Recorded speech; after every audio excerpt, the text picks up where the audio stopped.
تو اس میں پریشان ہونے کی کوئی بات نہیں، کیونکہ اس دریا میں پائے جانے والی واٹر لیلیز اتنی بڑی ہیں کہ یہ ایک بچے تو کیا، ایک بڑے انسان کا وزن بھی بآسانی اٹھا سکتی ہیں، اور آپ اس پر سوار ہو کر دریا کی گرد و نواح کو دیکھ سکتے ہیں۔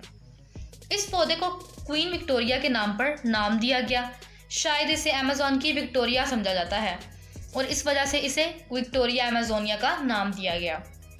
ابھی تو میں نے آپ کو صرف ایک پودے کے بارے میں بتایا ہے، لیکن ایمیزون میں 40,000 کے قریب پودے پائے جاتے ہیں جو کہ اپنی الگ خصوصیات رکھتے ہیں۔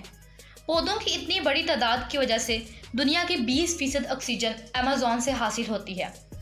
ایمیزون کا جنگل جس قدر بڑا ہے، یہ اس حد تک ہی گنا ہے۔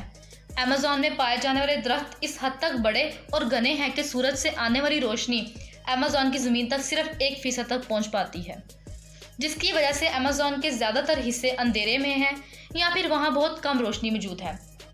ایمیزون میں جب بارش ہوتی ہے تو بارش کے قطرے زمین کی سطح کو چھونے میں 12 منٹ لیتے ہیں۔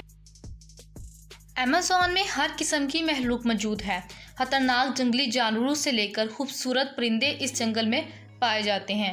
ایمیزون میں قریب پرندوں کی 13,000 قسمیں پائی جاتی ہیں۔ ان میں سے کچھ پرندے اپنی شکل کو ایک مزاحیہ انداز میں بدلنے کی مہارت رکھتے ہیں، جو کہ دیکھنے والوں کے لیے بہت پرلطف اور حیران کن ہوتا ہے۔ ان کی آنکھیں عموماً آدھی بند ہوتی ہیں۔ یہ پرندے پوٹو کے نام سے مشہور ہیں۔ کیا آپ نے کبھی کوئی چھپکلی پانی پر چلتی ہوئی دیکھی ہے؟ یقیناً نہیں دیکھی ہوگی، کیونکہ یہ تو زیادہ تر دیواروں پر موجود ہوتی ہیں۔ جو حشرات الارض ایمیزون میں پائے جاتے ہیں، شاید ہی دنیا کے کسی اور جنگل میں آپ ڈھونڈ سکیں۔ کیا آپ جانتے ہیں کہ ایمیزون میں ایک ایسی چھپکلی پائی جاتی ہے جو کہ پانی پر چلنے میں مہارت رکھتی ہے، اور اس کا نام جیسس لیزرڈ ہے؟ اور شاید ہی آپ نے اپنی پوری زندگی میں ایسی کوئی چھپکلی دیکھی ہو جو پانی پر چل سکے۔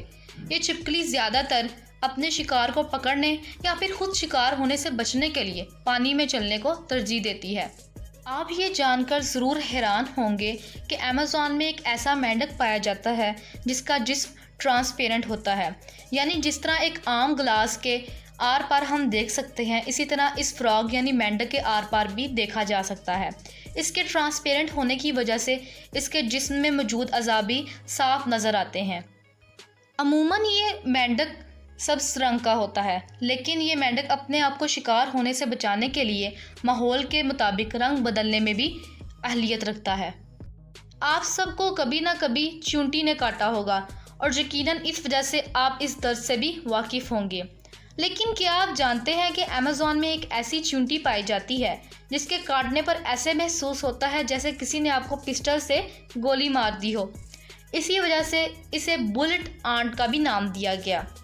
ایمیزون میں ایسے ہی حشرات الارض تقریباً 13 لاکھ کی تعداد میں موجود ہیں۔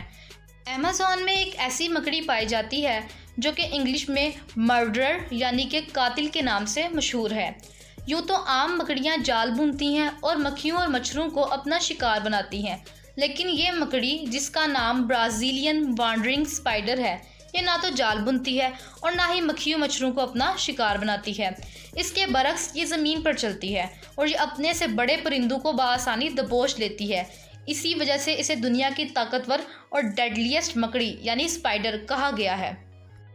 جہاں پر ایمیزون میں زمین پر چلنے اور رینگنے والے خطرناک جانور اور کیڑے مکوڑے موجود ہیں، وہاں پر ایمیزون کے دریا میں بھی بہت سی خطرناک آبی مخلوق پائی جاتی ہے جو کہ خطرناک ترین جانوروں میں شمار ہوتی ہے۔ دنیا بھر میں بہت سے خطرناک سانپ پائے جاتے ہیں، لیکن ایمیزون میں پائے جانے والے سانپ انسانوں کے لیے سب سے زیادہ خطرناک رہے ہیں۔ ایمیزون میں پایا جانے والا سانپ ایناکونڈا اس قدر خطرناک ہے کہ یہ پورے انسان کو چند سیکنڈ میں نگل سکتا ہے۔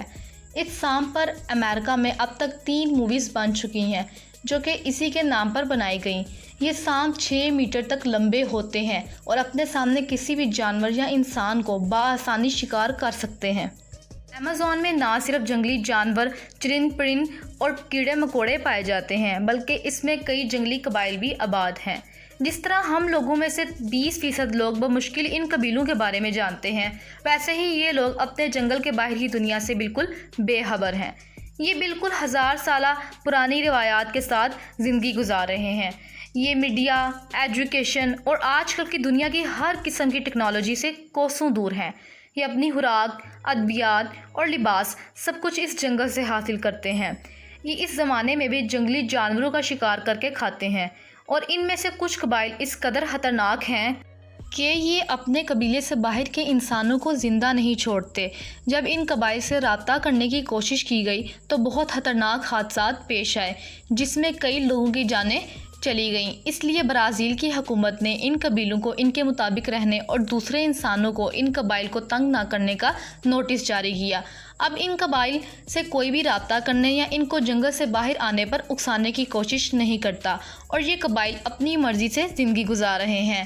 تو ویورز، آپ کو یہ ویڈیو کیسی لگی کمنٹ سیکشن میں ضرور بتائیے گا، اور مزید ایسی انفارمیٹیو ویڈیوز دیکھنے کے لیے چینل پر بنے رہیے۔